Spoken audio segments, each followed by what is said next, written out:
Assalamualaikum warahmatullahi wabarakatuh. Perkenalkan, nama saya Nailah Indita MD dengan NIM 243203008. Di sini saya ingin mempresentasikan makalah bahasa Indonesia saya yang berjudul Pengaruh Kekerasan Seksual pada Kesehatan Mental Remaja. Baik, di sini saya mempunyai 4 pembahasan, yaitu yang pertama mendeskripsikan apa itu kekerasan seksual, yang kedua yaitu faktor-faktor yang mempengaruhi seseorang menjadi korban kekerasan seksual, yang ketiga dampak kekerasan seksual pada kesehatan mental, dan yang keempat bentuk-bentuk kekerasan seksual. Kita langsung ke pembahasan yang pertama. Kekerasan seksual adalah tindakan atau perilaku yang berhubungan dengan seks yang dilakukan tanpa persetujuan korban atau dengan cara yang memaksa, mengancam, atau manipulatif. Kekerasan seksual ini bisa terjadi di mana saja dan kapan saja pada siapapun. Bahkan, resiko terjadinya lebih besar jika sedang menjalani hubungan asmara seperti pacaran. Karena di dalam hubungan tersebut, salah satunya pasti memanfaatkan situasi jika melihat pasangannya sudah bergantung dengan mereka. Yang kedua, ada faktor-faktor yang mempengaruhi seseorang menjadi korban kekerasan seksual.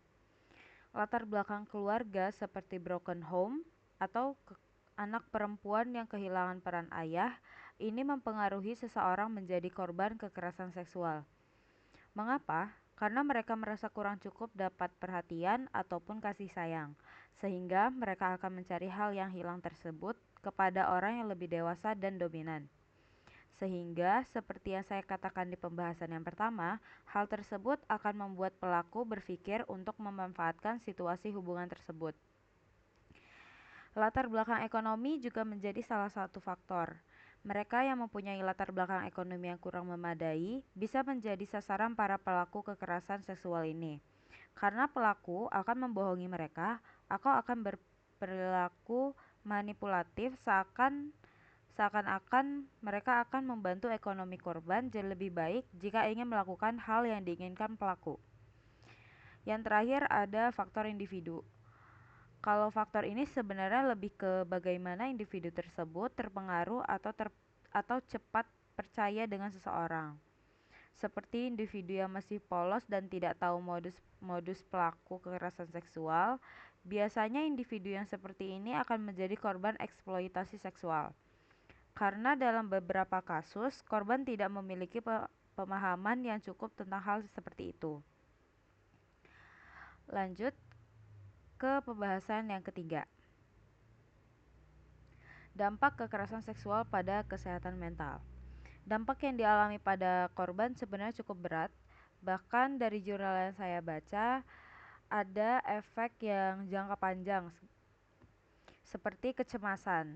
Nah, kecemasan ini terjadi karena mungkin dia akan mempunyai trust issue kepada sekitar dan lebih hati-hati, bahkan sering tidak percaya.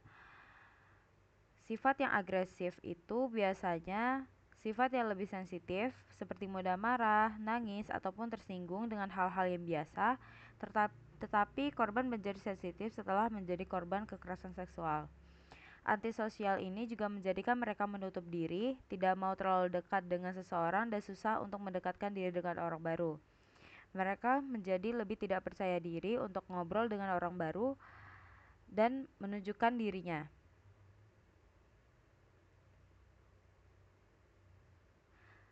Sering berpikir untuk mengakhiri hidupnya itu karena mereka berpikir sudah terkotori atau bahkan masih terbayang dengan kejadian tersebut. Jadi hal ini membuat mereka merasa tidak nyaman karena dihantui oleh pikiran-pikiran tersebut dan menjadi stres sehingga berpikiran untuk mengakhiri hidupnya. Yang terakhir ada bentuk-bentuk kekerasan seksual. Ada pemerkosaan, umumnya orang tahu ini sebagai kekerasan seksual karena pelaku memaksa korban walaupun korban sudah menolak dan memberontak. Paksaan kontak seksual juga menjadikan ini sebagai bentuk kekerasan seksual karena pelaku sengaja menyentuh bagian tubuh dari korban untuk kepuasan tersendiri tanpa adanya izin dari korban. Seksual eksploitasi ini adalah setiap penyalahgunaan aktual atau percobaan atas posisi rentan, perbedaan kekuatan atau kepercayaan untuk tujuan seksual, termasuk dan tidak terbatas pada keuntungan finansial, sosial, atau politik dari eksploitasi seksual orang lain.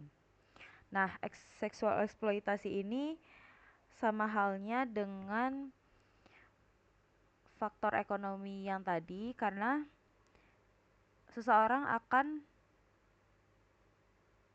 mempengaruhi orang yang ekonominya kurang memadai untuk kepuasan mereka sendiri dengan ancaman akan membantu ekonomi mereka jadi lebih baik. Seperti itu. Kurang lebih